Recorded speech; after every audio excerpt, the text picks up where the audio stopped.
is a CTV special report. Here is Sandy Ronaldo. Good day, everyone. We have word that Mother Teresa, the Angel of Mercy, has died. She had devoted her life to helping the poor, especially in the slums of India. She won the Nobel Peace Prize for her work. She was 87 years old. Mother Teresa died apparently of cardiac arrest in her religious order's headquarters in eastern India. That word comes to us from a spokeswoman for Mother Teresa's religious order. The spokeswoman for the Missionaries of Charity said that the Roman Catholic nun died at approximately noon Eastern Time today. We have a report from our correspondent in India, Rodney Palmer. Here's his report. Her mission grew into 300 homes for the dying and destitute around the world, and her work won her a Nobel Prize for Peace.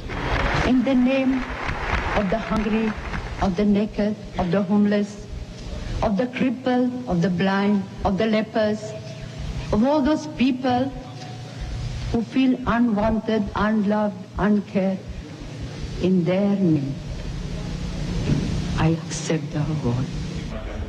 Mother Teresa has been hailed around the world for her work. She spent time with Pope John Paul II in 1986, one of many world figures who respected her work. But she was also controversial for her repeated stand against abortion. Any country that accepts abortion is not teaching its people to love. Despite the controversy, she was a woman loved by millions, a humble woman with a powerful message, the message of love. Mother Teresa's selflessness was expressed in one of her last wishes, to die simply like the poor people to whom she had devoted her life. Rodney Palmer, CTV News, New Delhi. Once again, Mother Teresa, word that Mother Teresa has died of cardiac arrest in her religious order's headquarters in eastern India. That word today from India. I'm Sandy Ronaldo. Please join us later for CTV News. Guardia, he's one of the top. Half a world away in Calcutta, the outpouring of emotion continued for Mother Teresa. As she lay in state, thousands of mourners placed flowers to honor the nun who died Friday of a heart attack. Many of those who came to pay their respects were from the city's slums, where Mother Teresa's work earned her the Nobel Peace Prize. She will have a state funeral with military honors on Saturday, followed by a private burial service at her Missionaries of Charity convent. Some controversy has flared up ahead of a state funeral for Mother Teresa this Saturday in India. The rarely observed ceremony is usually reserved for presidents and prime ministers. The decision has evoked mixed feelings in the mainly Hindu country. And there are also concerns about the condition of Mother Teresa's body. Tropical temperatures and humidity are making it difficult to keep the body cool. An extraordinary outpouring of grief continues in Calcutta, India. Huge crowds still filing through the city's St. Thomas's Church, where Mother Teresa's body has been since Sunday. Her followers today marking the 51st anniversary of the day she was inspired to found her Missionaries of Charity order. Preparations continue for a state funeral Saturday. Elaine Chrétien, the Prime Minister's wife, will represent Canada. Good evening. People from around the world are gathered in Calcutta at this hour. Presidents and prime ministers and other dignitaries, all there to honor a woman who spent most of her life far away from them. Instead, Mother Teresa spent her life among the poor, the sick, the unloved. And in Calcutta, they too wait for the start of the state funeral for the Roman Catholic nun who died last week at 87. 12,000 people will attend the service, and hundreds of thousands will line the streets for the procession. With more on the preparations for the funeral, here's the CBC's Jean-François Lepine. Calcutta, the city of 1,000 cultures, the great harbor once the center of British rule in India, is getting ready for one of the biggest events in its history. Since the beginning of the week, a lot has changed here. In the streets, huge billboards sponsored by large corporations pay homage to Mother Teresa. Workers prepare the road that will be taken by the funeral procession. This afternoon, hundreds of mourners started a riot when the police closed the gate of the church where the body of Mother Teresa had been lying in state. They had waited hours for their last chance to see her.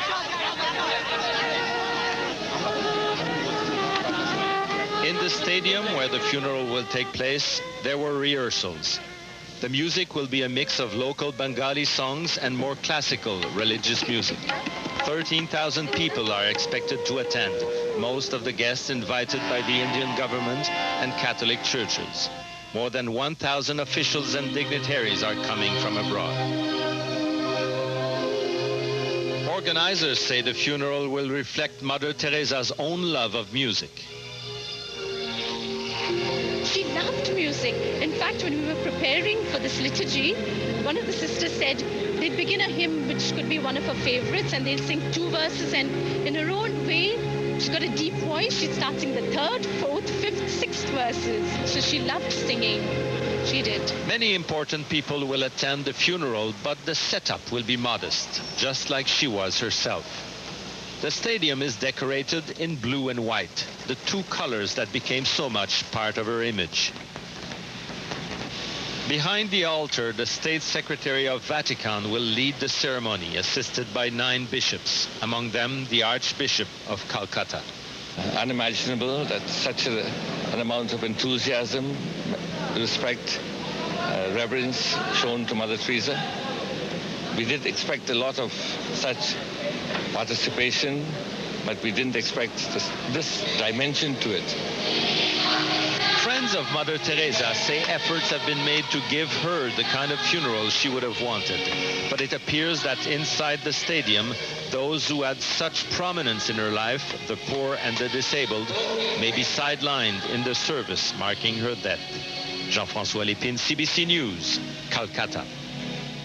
There have been gatherings of remembrance all over the world since Mother Teresa died a week ago, and tonight in Canada, they continued. Hundreds of people packed St. Joseph's Basilica in Edmonton. They paid tribute to Mother Teresa just a few hours before the beginning of the funeral, half a world away in Calcutta. And we'll have live coverage of Mother Teresa's state funeral later tonight on CBC. Before stopping at an indoor sports stadium. It's there a funeral mass will be held. Global's Edmund Roy has been covering the preparations and has more now from Calcutta. Mother Teresa was a woman of peace, and mourners continued to pay their last respects in a quite orderly fashion. But when Indian Army officials tried to close the doors to the church to prepare for tomorrow's state funeral, the crowd became angry. Upset they couldn't pay their last respects in person, some tried to storm the gates. But the confrontation did not last long. Inside the stadium, work is progressing fast as authorities move to finalize plans to hold an event which will be watched by the world. Some 12,000 dignitaries will join members of her order and the sick and the poor for the special mass. It is very desirable that the missions of charity and the people whom Mother served should get first preference.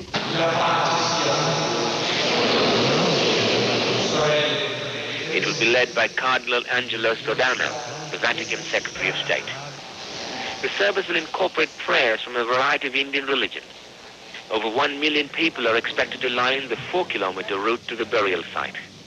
Mother Teresa will be finally laid to rest at the headquarters of Missionaries of Charity, or Mother House as it is known, in the heart of a city that she so dearly loved. Edmund Roy, Global News, Calcutta. The world, of course, lost a giant of goodwill and charity with the passing of Mother Teresa, but her work will go on. Today, her successor, Sister Nirmala, met with the media. She was selected to take over the Missionaries of Charity order last March. Despite the legendary work of her predecessors, Sister Nirmala says the business of caring for the world's poor and unwanted will continue as usual. Global News will provide special live coverage of Mother Teresa's funeral. That begins at midnight tonight with anchor Peter Kent.